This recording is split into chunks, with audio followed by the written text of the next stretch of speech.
Let's talk about one of the most talked about anime movies of 2021, Belle. Belle is the latest movie from Momoru Hosoda, who has done incredible work with Summer Wars and Mirai, and he's been nominated for Academy Award as well, and this might have an outside chance of doing that as well. First things first, this movie is a visual treat. The animation, the visual effects, the designs of the characters are all just so creatively done and so visually pleasing. Another highlight of this movie is its soundtrack. There's a few songs, it is technically a musical, and the soundtrack is really good, really catchy, and really serves the story and the purpose. But also the score and then the musical composition is all just so pleasing for the ears. Essentially, this movie is a retelling of Beauty and the Beast, set in a virtual world, sort of like Facebook or what Meta wants to be. This gives people a second chance at recreating themselves and rebranding who they are. This movie is also about a girl in the real world who has to come into terms of accepting herself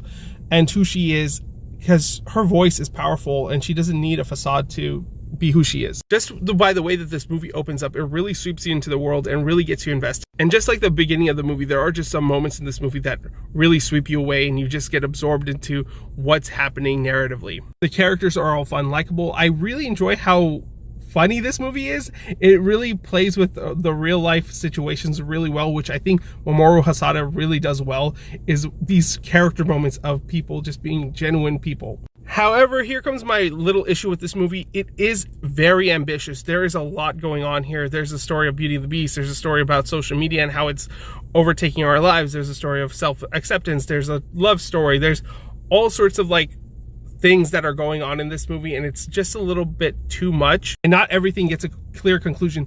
There's literally a moment where they're kind of grasped for time and they need to solve a problem right away. But instead of doing that, they sing.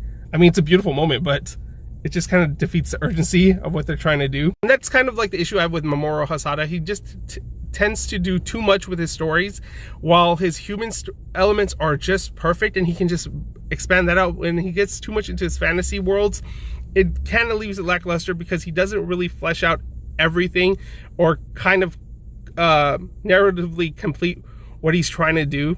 There are some storylines that felt like were left on a cliffhanger or just super open-ended where it doesn't feel like it's being completely concluded. However, having that said, this is a really gorgeous movie. It's really entertaining. It's beautiful to watch. The music is really nice.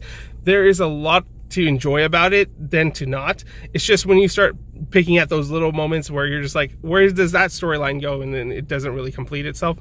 But overall, it's a good, entertaining film.